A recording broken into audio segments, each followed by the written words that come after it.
That, of course, Health and Human Services Secretary Kathleen Sebelius being booed over the weekend when she defended the work Congress is doing on health care. Contessa has more on a growing movement that has lawmakers feeling the heat. What's going on? Yeah, Dylan, recently Democratic Senator Arlen Specter also took some hits during that town hall. And then there's the Drudge Report website, never a fan of the president's. Drudge hyped up a sliced-up video that savaged Obama on health care. The video purportedly showed Obama advocating the elimination of private health insurance, although the full transcript of that March 2007 event suggests no such thing. That prompted the White House health care spokesperson, Linda Douglas, to hit back in a new video sent to us from Politico. So what happens is that because he's talking to the American people so much, there are people out there with a computer and a lot of free time, and they take a phrase here and there, they simply cherry pick and put it together and make it sound like he's saying something that he didn't really say. Also in L.A., a new campaign compares President Obama to the Joker from Batman. The posters show an image of the president wearing makeup similar to Heath Ledger's character from The Dark Knight. Under his face, the word socialism. Still no word on who is putting up the posters, but a similar one was spotted thousands of miles away in Atlanta. Dylan. Yeah. A lot of anger. Yeah, and understandably, I think folks don't quite know where to put it, but they definitely feel it. Again, all the stories that we talk about. Stephen A. here, Jonathan Capehart with us. Mark Ames joins the conversation. Mark is the founding editor of The Exile and exiledonline.com. He's also author of the book, and enjoy this title, Going Postal, Rage, Murder, and Rebellion from Reagan's Workplaces to Clinton's Columbine and beyond. I welcome you back to the program, Mark. I want to get into it with you a little bit here. There's lots to be frustrated about right now. I think most people in America, if you look at their understanding, and Stephen A. and I talked about it, know that the banks basically stole a bunch of money from America, and the government let them do it. They know that the health insurance system, we spend 16% of our GDP on it, and we've got the same health care as Costa Rica per person. Mm-hmm. So they know that there's clearly theft or inefficiency in the health care system. They know that the corn lobby's got a lot of control over this, that, and the other thing, and that all these different lobbying groups, these special interests, are basically pushing their agendas at everybody else's expense. Mm-hmm. But they don't know what to do about it, and so you start to see just flare-ups, posters, internet rage, whatever it may be.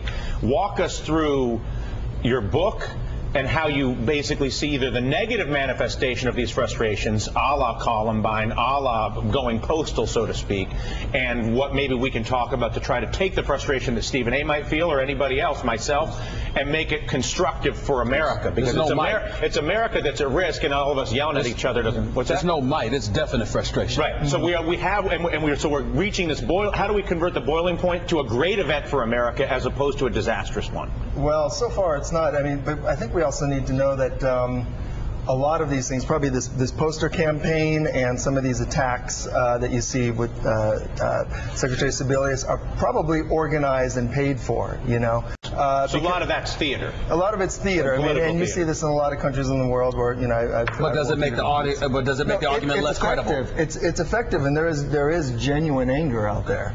And you're saying there's special groups that are taking the genuine anger that Stephen A. and myself and others were talking and basically manipulating it for their own particular agenda. There clearly is. Everybody understands there's a real problem going on here. I mean, I just read a statistic the other day that the Walton family, these are the siblings of, you know, the guy who started Walmart. Sure. Yeah, that the siblings are worth more than the bottom 100 million Americans, their wealth. Right. That is how bad. I mean, America's wealth gap is like a banana republic right now, and people know it and they're angry. But a lot of that anger is being, you know, intentionally herded into the wrong area. So you have people who are somehow fighting, you know, they're attacking Sebelius, demanding that they don't get health care.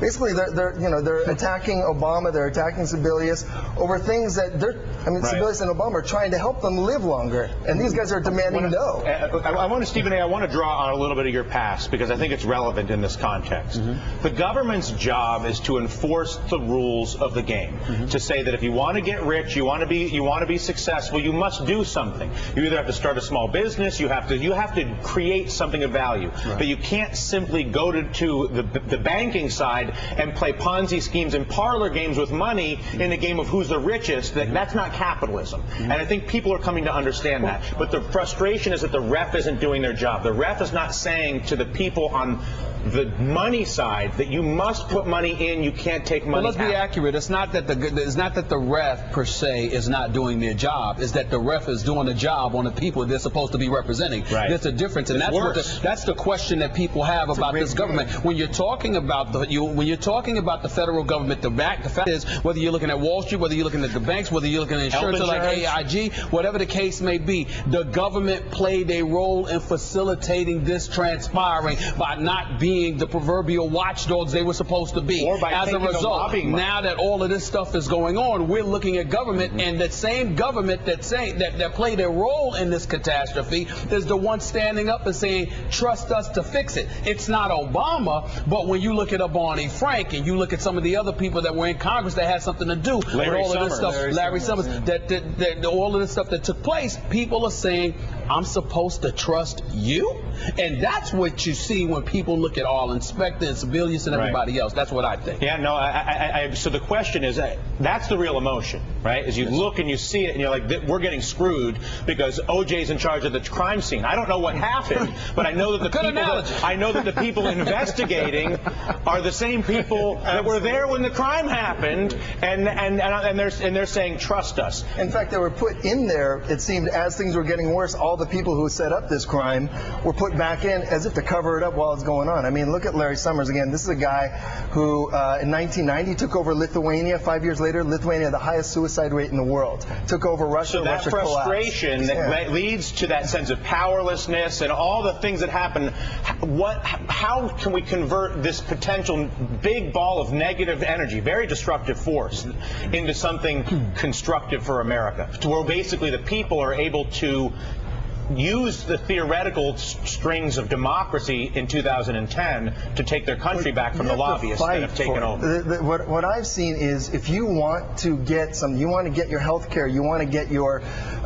your piece of the pie, you have to fight for it, because the other side is fighting without any rules at all. But fight how? I asked this question in all honesty. Fight how? You just finished pointing out the role that Larry Summers played. Right. Okay? Yet he's heading Obama's economic advisor. Excuse me. How do you fight that when the very person you entrusted with the presidency is putting this particular individual in such a position of power? You got to take to the streets. I mean, people have to take to the streets in large numbers. That's what scares people. So you think we don't have the money. Right. All we have, really are numbers. In other words, we'll come back for this. I got some breaking news on North Korea, and unfortunately, this issue is going nowhere. What's going on in North Korea, Contessa? All right, Dylan, right now,